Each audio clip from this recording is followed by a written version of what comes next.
محترم بزرگوں، دوستوں، میرے دینی اور ایمانی بھائیوں، آج ہم جس دن اور جس جمعہ کو یہاں بیٹھے ہیں وہ اس رمضان المبارک کا آخری جمعہ اور آخری دن ہے۔ شدت کے ساتھ اس بات کو محسوس کیا گیا ہوگا کہ رمضان المبارک کا یہ مقدس مہینہ بہت ہی برف رفتاری اور تیزی کے ساتھ گزر گیا کہ احساس بھی نہ ہو۔ بطور خاص یہ رمضان کے جس رمضان میں نہ بھوک کا احساس ہوا اور نہ پیاس کا احساس ہوا۔ پچھلے رمضانوں میں خاص طور سے جو گرمی کے رمضان ہوتے تھے تو آدمی کو شدت سے بھوک کا اور پیاس کا احساس ہوتا تھا، لیکن اس رمضان میں اللہ کا خصوصی فضل یہ بھی رہا کہ اس بھوک اور شدت پیاس کی شدت کا احساس نہ ہوا جو عام طور سے ہوا کرتا تھا۔ خاص گھڑی یہ ہے کہ ہم رمضان المبارک کو الوداع کہہ رہے ہیں، اور یہ رمضان المبارک کی بابرکت گھڑیاں جو ہم نے گزاری ہیں اس بارے میں اپنا احتساب کرنے کا موقع بھی ہے کہ ہمیں اللہ تعالیٰ نے اپنے فضل سے ایک خاص موقع اور عطا فرمایا تھا اپنی مغفرت کا، اس کو ہم نے کیسے استعمال کیا اور ہم نے کیسے اسے گزارا ہے۔ یہ احتساب کا بھی دن ہے اور اپنے آپ سے سوال جواب کرنے کا اور اپنی گریبان میں جھانکنے کا، اور اس دکاندار کی طرح جو صبح سے شام تک دکان کھول کر بیٹھتا ہے اور رات کو جانے سے پہلے اپنی دکانداری کا حساب کرتا ہے کہ کتنا نفع ہوا، کتنا نقصان ہوا، تو ہمارے لیے یہ جائزہ لینے کا موقع ہے۔ رمضان المبارک کی ایک گھڑی بہت ہی بابرکت اور قیمتی ہوتی ہے۔ ہم ہر سال اس بات کو سنتے ہیں، جانتے ہیں، لیکن عملی زندگی میں اس بات کا کس قدر اہتمام کرتے ہیں، یہ ضرور ایک ایسی بات ہے کہ جو ہم میں سے ہر ایک کو اپنے آپ سے پوچھنی چاہیے۔ اور رمضان کے روزوں کا جو اصل مقصد ہے، اس مقصد میں ہم کس قدر کامیاب ہیں، کتنا فیصد ہم اس مقصد میں کامیاب ہیں، یہ تو ایک ایسا سوال ہے جو تقریباً ہر دن رمضان میں ہمیں اپنے آپ سے کرنا چاہیے۔ اللہ تعالیٰ نے قرآن کریم میں روزوں کا جو مقصد بیان فرمایا ہے لعلکم تتقون، تاکہ تم متقی اور پرہیزگار ہو جاؤ، تو تقوی جیسی عظیم صفت کا کس قدر حصہ ہماری طبیعت میں شامل ہوا، یہ ضرور ہمیں آپ سے سوال کرنا چاہیے، ورنہ تو یہ ہوگا کہ ہم بے منزل کے مسافر ہو جائیں گے۔ ہماری کوئی منزل کی صرف متعین نہیں ہے کہ ہم کہاں جا رہے ہیں۔ بھوک اور پیاس سر رکھنے سے اللہ تعالیٰ کو کوئی خوشی نہیں ہوتی ہے۔ اس خاص ٹریننگ سے گزار کر اور اس خاص پریکٹس کے مرحلے سے گزار کر اللہ تبارک و تعالیٰ ہمیں متقیوں کی فہرست میں شامل کرنا چاہتے ہیں، تو ہم اس فہرست میں شامل ہوئے یا نہیں ہوئے؟ اگر نہیں ہوئے تو وہ کیا خامیاں تھی، وہ کیا کوتاہیاں تھی کہ جس کی وجہ سے ہمیں یہ عظیم صفت حاصل نہ ہو سکی۔ اور مشہور بات ہے، تقوی کا مطلب ہے کہ اس بات کا استحضار پیدا ہو جانا کہ اللہ تعالیٰ ہمیں ہر لمحہ دیکھ رہے ہیں۔ خوف و خشیت کا غلبہ اور گناہوں سے اجتناب، یہ تمام تر تقوی کے عناصر ہیں۔ لہذا اگر کسی آدمی کو یہ احساس پیدا ہو گیا ہے اور طبیعت میں یہ چیز شامل ہو گئی ہے کہ کوئی بھی کام کرتے ہوئے اسے یہ استحضار ہو کہ اللہ تعالیٰ مجھے دیکھ رہے ہیں، کہیں میرا یہ کام خلاف شریعت تو نہیں ہو رہا ہے، رسول اللہ کی سنتوں کا مذاق تو نہیں ہو رہا ہے، اگر یہ احساس ہماری طبیعت میں پیدا ہو گیا ہے تو ہمیں اپنے بارے میں یہ بات کہی جا سکتی ہے کہ تقوی کا کچھ نہ کچھ حصہ یا شوشہ ہمیں حاصل ہوا ہے، اللہ تعالیٰ اس میں مزید اضافہ فرمائے۔ لیکن اگر وہ بات بھی ہماری طبیعت کا حصہ نہیں بنی ہے تو پھر سے ہمیں بار بار اپنے آپ سے یہ بات پوچھنی چاہیے۔ بہت مشہور حدیث ہے حضرت جبرائیل علیہ السلام کی حضور کے ساتھ آمین پالی، یوں تو اس میں 3 باتیں تھیں، یعنی 3 بددعائیں تھیں، جن میں سے ایک تو یہ تھی کہ کسی شخص کے سامنے حضور کا نام لیا جائے اور وہ حضور پر درود نہ پڑھے۔ یہ بددعا کی تھی حضرت جبرائیل نے کہ وہ آدمی تباہ و برباد ہو جائے، کہ جس آدمی کے سامنے حضور اکرم صلی اللہ علیہ وسلم کا نام نامی اسم گرامی لیا جائے اور وہ اس پر درود نہ پڑھے تو وہ آدمی تباہ و برباد ہو جائے۔ حضور نے فرمایا تھا آمین۔ یہ بھی ایک بہت ہی بڑا المیہ ہے ہمارا کہ حضور کا نام بار بار آتا ہے لیکن ہمارے سروں پر جو نہیں رہتی، ہمیں اس بات کا احساس نہیں ہوتا کہ کس عظیم شخصیت کا اسم گرامی لیا گیا ہے۔ حالانکہ ہونا ہی چاہیے کہ پوری مجلس میں اس بات کا احساس بیدار ہو جائے کہ حضور اکرم صلی اللہ علیہ وسلم کا نام لیا گیا ہے۔ دنیا والوں کا یہ دستور ہے اور ان کا یہ قانون ہے کہ جب وہاں کسی پروگرام میں کوئی چیف گیسٹ آتا ہے یا کوئی اس پروگرام کا کرتا دھرتا آتا ہے تو سارے لوگ اس کے استقبال میں کھڑے ہوتے ہیں، دنیا کے دستور کے مطابق تالیاں بجاتے ہیں، اس کے نام کے جے کارے لگاتے ہیں۔ تو ہم بحیثیت مسلمان اس بات کے پابند ہیں کہ شرعی حدود میں رہتے ہوئے جب حضور اکرم صلی اللہ علیہ وسلم کا نام نامی اسم گرامی آئے تو ہماری زبان فوراً حرکت میں آنی چاہیے کہ حضور کا نام لیا گیا ہے اور مجھے آپ کے نام پر درود پڑھنا ہے۔ یہ ہماری بڑی خوش قسمتی ہوگی چونکہ یہ بات قرب نبوی کا ایک اہم ترین ذریعہ اور سبب ہے۔ بعض ایسے علماء گزرے ہیں جنہوں نے یہ بات بہت وضوح کے ساتھ کہی ہے کہ جو آدمی یہ چاہتا ہو کہ مجھے حضور کی شفاعت نصیب ہو اور حضور کی خام میں زیارت نصیب ہو تو وہ بس صرف دو کام کر لے. ایک تو یہ ہے کہ وہ اپنے آپ کو سنت نبی کے رنگ میں ڈھال لے کہ حضور اکرم صلی اللہ علیہ وسلم کا طرز زندگی اور لائف اسٹائل کیا تھا اور میرا کیا ہے, میں آپ کو حضور کے رنگ میں رنگ لوں. اور دوسری بات یہ ہے کہ حضور اکرم صلی اللہ علیہ وسلم پر وہ آدمی درود سلام کا نذرانہ آپ کی بارگاہ میں پیش کرتا رہے. تو یہ دو کام جو آدمی کر لے گا اللہ کے رسول صلی اللہ علیہ وسلم کی شفاعت کا بھی حقدار ہوگا اور حضور اکرم صلی اللہ علیہ وسلم کا خواب میں دیدار اور آپ کی زیارت بھی نصیب ہوگی. یہ بہت بڑی خوش نصیبی ہوتی ہے, ورنہ نہ جانے کتنے بڑے اللہ والے بھی ساری زندگی سے آرزو و تمنا کے ساتھ دنیا سے رخصت ہو جاتے ہیں کہ ہمیں حضور کا دیدار نصیب نہیں ہوا. تو یہ دو بنیادی گر ہیں جو علماء نے بہت ہی تجربات کے بعد حضور حدیث کی روشنی میں بیان فرمائے ہیں. دوسری بات اس حدیث میں یہ ہے کہ وہ آدمی تباہ و برباد ہو جائے کہ جس نے رمضان المبارک کا مقدس مہینہ پایا اور وہ اپنی مغفرت نہ کرا سکا. یہ بھی ایک بہت بڑا جھنجھوڑنے والا سوال ہے اور بہت ہی گمبھیر مدعا ہے کہ وہ آدمی جو رمضان المبارک کے پورے مہینے کو پا رہا ہے اور وہ رمضان المبارک میں موجود ہے اور وہ اعمال صالحہ کے ذریعے سے توبہ و استغفار کے ذریعے سے اس مقام پر فائز نہ ہو سکے کہ وہ ان لوگوں کی فہرست میں شامل ہو جائے کہ جن کو اللہ تبارک و تعالیٰ نے بخش دیا ہے. تو گزرتی ہوئی آخری گھڑی ہے, بطور خاص جمعہ کا دن بھی ہے, بہت ہی بابرکت دن ہے, سید الایام ہے اور ہفتے کی عید ہے.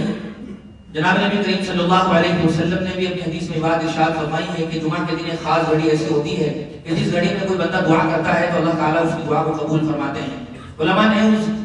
مبارک اور مقبولیت والی گھڑی کے بارے میں دو باتیں ارشاد فرمائی ہیں کہ ایک وقت وہ ہو سکتا ہے جو خطیب کے دو خطبوں کے درمیان بیٹھنے کا وقت ہوتا ہے, جب امام صاحب خطیب صاحب خطبہ دیتے ہیں اور وہ دو خطبوں کے درمیان میں بیٹھتے ہیں تو وقت وہ ہوتا ہے کہ آدمی دل ہی دل میں دعائیں کرے, وہ بھی مقبولیت کی گھڑی ہوتی ہے. اور دوسرا خاص موقع وہ عصر کے بعد کا ہوتا ہے. اس وقت کے حاصل کرنے کا ایک بہت اہم نسخہ بھی بتایا ہے علماء نے, وہ یہ ہے کہ آدمی جمعہ کے دن نماز عصر کی اذان یا اذان سے پہلے جماعت سے پہلے مسجد میں آ جائے اور آ کر نفلی اعتکاف کی نیت کر لے کہ میں نفلی اعتکاف کی نیت کر رہا ہوں. بسم اللہ دخلت علیہ توکلت ونویت سنت الاعتکاف, بہت مشہور دعا ہے اعتکاف کی نیت کی.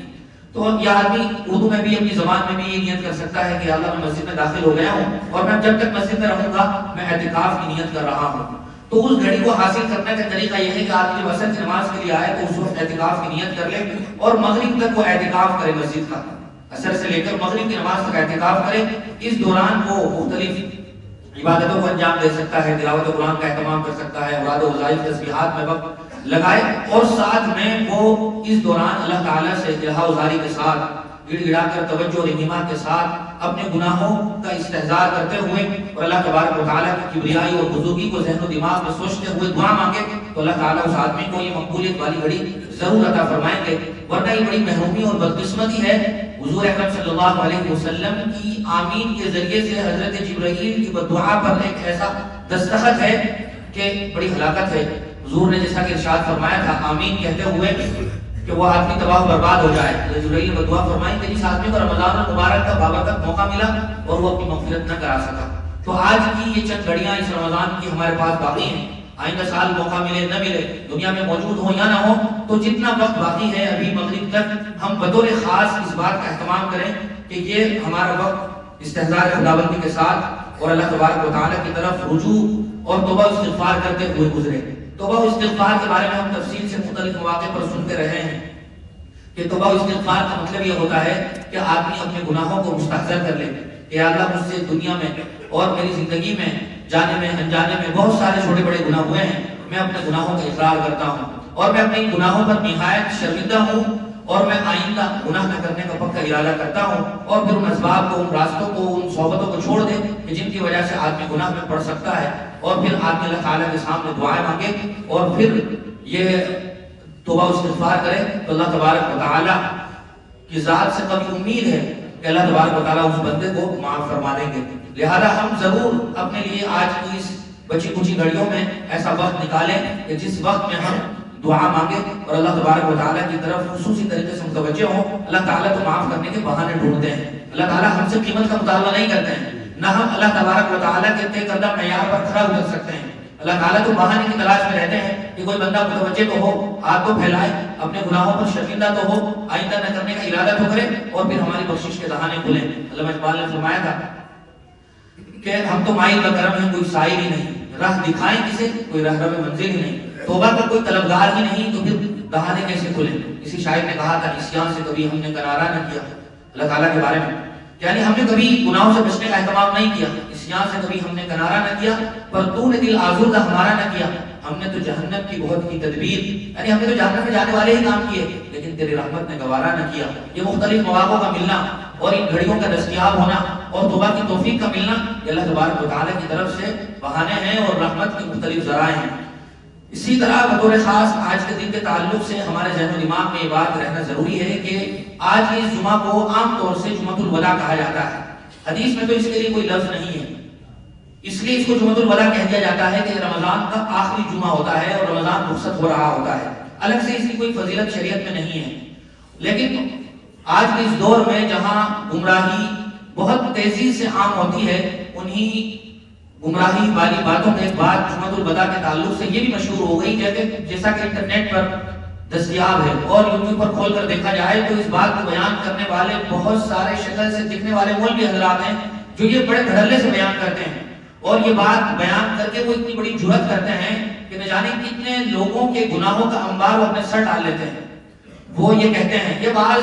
مولوی بھی نہیں ہوتے ہیں، صرف ویوز کے حصول میں اور چند ڈالروں کے حصول میں وہ یہ بات پھیلاتے ہیں باقاعدہ، ان کی ویڈیو تو وائرل ہو جاتی ہے، لیکن گمراہی کے نتیجے میں جس عظیم گناہ کا بوجھ ان کے سر لگتا ہے پھر اس میں کوئی حد و حساب نہیں ہے۔ وہ یہ ہے کہ بعض لوگوں نے مشہور کیا کہ جو آدمی رمضان کے آخری جمعہ کو 2 رکعت یا 4 رکعت فلاں صورتوں کے ساتھ پڑھے گا تو اس کی پچھلی تمام تر قضا نمازیں معاف ہو جائیں گی، پھر اسے ان نمازوں کو دہرانے کی یا لوٹانے کی ضرورت نہیں ہے۔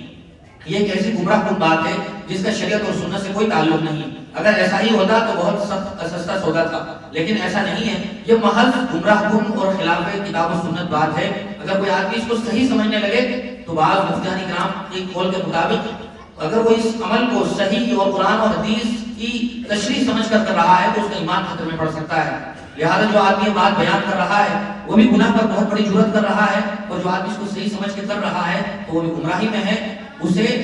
اس بات کو جان لینا چاہیے کہ یہ محض گمراہی ہے اور خلاف شریعت بات ہے، ایسا کچھ نہیں ہے۔ جتنی نمازیں بالغ ہونے کے بعد قضا ہوئی ہیں ان نمازوں کا لوٹانا ضروری ہے، ان نمازوں کی ادائیگی ضروری ہے۔ باقاعدہ ہمیں پورے دھیان اور توجہ کے ساتھ اپنی بالغ ہونے کے بعد کی نمازوں کو لکھنا چاہیے۔ اس طرح ہم حساب و کتاب کرتے ہیں، کسی سفر میں جاتے ہیں تو اس کا پورا شیڈول بناتے ہیں، پورا ٹائم ٹیبل لکھتے ہیں، تو یہ بھی اہم ترین امر ہے، بلکہ سب سے زیادہ ضروری چیز ہے مسلمان کے لیے نماز۔ تو بالغ ہونے کے بعد اس کی جتنی بھی نمازیں قضا ہوئی ہیں وہ باقاعدہ یا تو کسی عالم کی نگرانی میں یا خود تنہائی میں بیٹھے اپنے ذہن و دماغ پر بوجھ ڈالے اور غور کریں کہ کتنی نمازیں اس پر باقی ہوں گی، اس کی پوری لسٹ بنائیں۔ آج کل ایسی ڈائریاں بھی مل جاتی ہیں باقاعدہ چھپی ہوئی کہ جن میں یہ پورا حساب کتاب ہوتا ہے قضاء فردی کی ادائیگی کا، اور اس کے مسائل کو جان کر ادا کریں۔ یہ ایک ضروری اور اہم ترین چیز ہے، ورنہ تو نماز کے بارے میں ہم جانتے ہیں کہ یہ سب سے بنیادی اور اہم مطالبہ ہے مسلمان سے، اور روز قیامت اگلی کامیابیوں کا مدار نماز کی کامیابی پر ہوگا، اور سب سے پہلا سوال بھی نماز سے متعلق ہی ہوگا۔ تیسری ایک اہم بات یہ ہے کہ آج کا دن گزر کر مغرب کے بعد جو رات شروع ہوگی جس کو ہم چاند رات کہتے ہیں، شریعت میں اور حدیث میں اس کو لیلۃ الجائزہ کہا گیا ہے، یعنی انعام والی رات، جو کہ ایک مسلمان سارے مہینے روزہ رکھ کر بھوک پیاس برداشت کر کے مزدوری کرتا ہے، اللہ تبارک و تعالیٰ کے حکم کو بجا لاتا ہے، تو اس رات کا نام حدیث میں لیلۃ الجائزہ یعنی مزدوری ملنے کی رات اور انعام کی رات رکھا گیا ہے۔ اور اسی لیے حضور اکرم صلی اللہ علیہ وسلم نے اس رات کے بارے میں اور الاضحیٰ کی رات کے بارے میں یہ بات ارشاد فرمائی، من قام لیلۃ العیدین محتسبا للہ لم یمت قلبہ یوم تموت القلوب، کہ جو آدمی عیدین کی راتوں میں اللہ تبارک و تعالیٰ سے ثواب کی امید رکھتے ہوئے عبادت کا اہتمام کرے گا تو اس آدمی کا دل اس دن مردہ نہیں ہوگا جس دن عام لوگوں کے دل مردہ ہو جائیں گے۔ تو آج کی یہ رات محض سیر و تفریح، محض وقت گزاری، یا یہ کہ چائے خانوں اور بلا وجہ نکڑوں پر گلیوں پر بیٹھ کر ٹائم پاس کرنے والی رات نہیں ہے۔ کتنی ہی بڑی محرومی ہے کہ ایک آدمی نے سارے دن یا سارے مہینے مزدوری کی ہو اور جب مزدوری ملنے کا وقت ہو تو وہ غائب ہو جائے اور نافرمانی میں لگ جائے۔ تو آج کی رات یہ اپنی مزدوری کو حاصل کرنے کی رات ہے۔ اس لیے ہم کوشش کریں آج کی رات کو بھی عبادت میں مشغول رہیں اور اللہ تبارک و تعالیٰ سے بخشش کا سوال کریں اور بلا وجہ یوں ہی اپنے اس دن کی وقت کو ضائع نہ کریں۔ چوتھی بات یہ ہے کہ اگلا دن جو ہے یعنی آئندہ کل کا وہ عید الفطر کا دن ہے۔ عید الفطر یہ اسلام کے 2 تہواروں میں سے ایک عظیم تہوار ہے اور یہ مسلمانوں کا اجتماعی تہوار ہے جس میں اس بات کا مطالبہ ہوتا ہے مسلمانوں سے کہ اپنی گلی محلے کی مسجدوں سے نکل کر ان مسجدوں کا رخ کریں جہاں کثرت زیادہ ہوتی ہو۔ آج کل شہروں کے ماحول میں چونکہ عیدگاہ میں جانے کے لیے نہ وقت ہوتا ہے اور نہ ہی وہاں گنجائش ہوتی ہے، چند لوگوں سے ہی وہ مسجد عیدگاہ بھر جاتی ہے، تو اپنے محلے پڑوس کی جو مسجدیں ہوتی ہیں ہم کوشش کریں کہ جو بڑی مسجدیں ہیں وہاں پر جگہ مل جائے تو وہاں، ورنہ اپنے گھر کے پڑوس کی مسجدوں میں ہم عید الفطر کی نماز کو ادا کرنے کا اہتمام کریں۔ عید الفطر یہ خوشیوں کا دن ہے، لیکن اگر ہم غور کریں تو اس میں ہمارے لیے خاص میسج بھی ہے۔ جیسا کہ عام دھرموں میں ہوتا ہے کہ وہاں خوشی کے جو نام پر تہوار ہوتے ہیں ان کا مقصد محض ہلا گلا، شور شرابہ، شراب نوشی، ناچ گانا،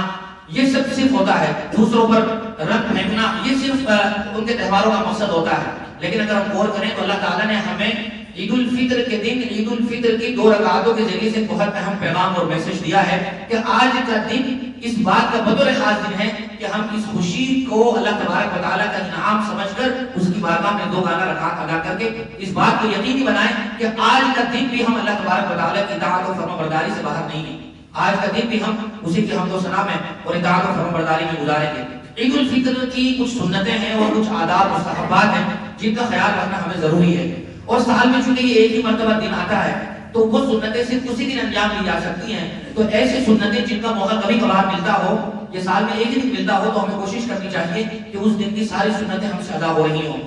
نمبر 1، صبح سویرے نماز فجر سے پہلے بیدار ہونا۔ نماز فجر کے لیے تو سب بیدار ہوتے ہی ہیں، لیکن ذرا اور جلدی اگر بیدار ہونے کا موقع مل جائے تو زیادہ اچھی بات ہے، تو صبح سویرے نماز فجر سے پہلے بیدار ہونا۔ نمبر 2، عید کے دن مسواک کرنا، اور نمبر 3، حدود شرعی کے ساتھ زیب و زینت اختیار کرنا، یعنی نئے کپڑے پہننا،